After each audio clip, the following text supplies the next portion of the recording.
అందరికీ నమస్తే అండి. సజ్జల రామకృష్ణారెడ్డి మొన్న చిరంజీవి గారు కూటమికి మద్దతుగా మాట్లాడితే వీళ్ళ నుంచి ఏడుపు మొదలు పెట్టేశారు. ఒకసారి సజ్జల రామకృష్ణారెడ్డి చిరంజీవి గారిని ఉద్దేశించి ఏం మాట్లాడుతున్నా ఒకసారి వినిపిస్తాను చూడండి. జగన్మోహన్ రెడ్డి గారు ఒక్కరు ఒకవైపు ఉన్నారు, మొత్తం తోడేళ్ళు, గుంట నక్కలు, నానా రకాల హైనాలు, ఇంకా వేవున్న ముళ్ళ పందులు అన్నీ కలిసి ఇంకొకటి ఇవే అతి మాటలు అంటే ఆ లెక్కలు లెక్కెత్తే జగన్మోహన్ రెడ్డిని కూడా జంతువులను పోల్చాలి. నిన్ను జగన్మోహన్ రెడ్డిని కూడా జంతువులతోనే పోల్చాలి. ఏ అడుగు పందనో ఊర పందనో లేదంటే ఊర కుక్కనో నువ్వు ప్రజల సొమ్ము జీతంగా తీసుకుంటూ జగన్మోహన్ రెడ్డికి వైఎస్ఆర్సీపీ పార్టీకి ఊడిగం చేస్తున్నావు కదా, నిన్ను కూడా జంతువులతోనే పోల్చాలి. అందరూ జగన్మోహన్ రెడ్డి కుటుంబంలో ఉన్నట్టు విడిపోయి రోడ్డు ఎక్కి కొట్టుకోరు. ఫస్ట్ మందమని పెడితే పర్వాలా. అంటే జగన్మోహన్ రెడ్డికి మద్దతుగా మాట్లాడినప్పుడు మాత్రం చిరంజీవి గారు మంచోళ్ళు, ఆయన చాలా మంచి వ్యక్తి. ఈరోజు ఆయన తమ్ముడికి మద్దతు ఇచ్చుకున్నాడు, ఆయన కూటమికి మద్దతు ఇచ్చాడు. ఆయన మీకు వచ్చిన బాధ ఏంటి?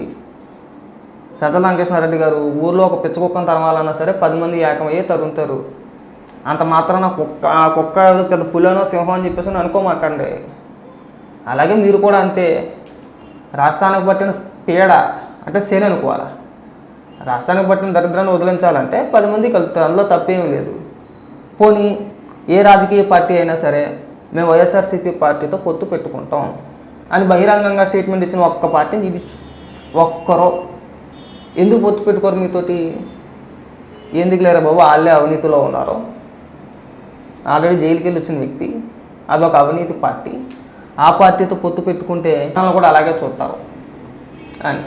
ఎందుకు ఓడిపోతున్నాం అని భయం మీద కళ్ళలో స్పష్టంగా కనబడిపోతుంది. అందుకే ఈ అతి ప్రేలాపన. గతంలో కూడా చెప్పాం, నువ్వు ప్రజల సొమ్ముతో జీతం తీసుకుంటూ బతుకుతున్నావు. నువ్వు ఒక ప్రభుత్వ సలహాదారుడివి.